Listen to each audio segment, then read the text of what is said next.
de ratification de l'accord bilatéral entre le gouvernement du Burundi et le gouvernement du Rwanda pour la création et l'exploitation d'un poste frontalier à arrêt unique à Gasenyi 1 Nemba.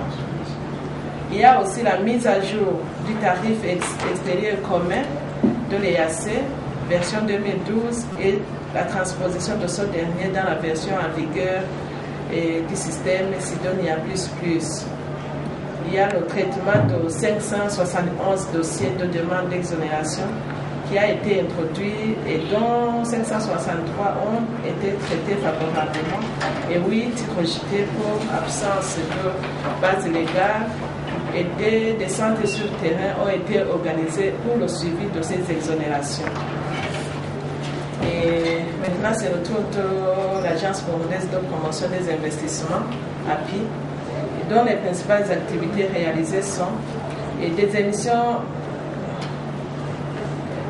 l'émission des observations et des suggestions à inclure dans le nouveau code des investissements allant dans le sens de l'amélioration de la compétitivité du Burundi, la livraison de 25 certificats dont 5 délivrés avec des listes approuvées et 20 délivrés avec des listes en attente d'approbation dans le cadre de l'analyse de demande des avantages du Code des investissements.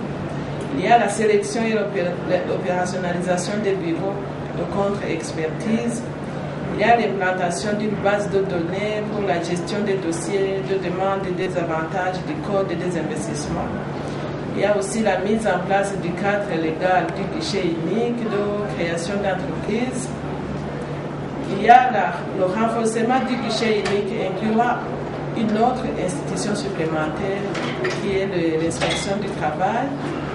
Il y a la création des guichets uniques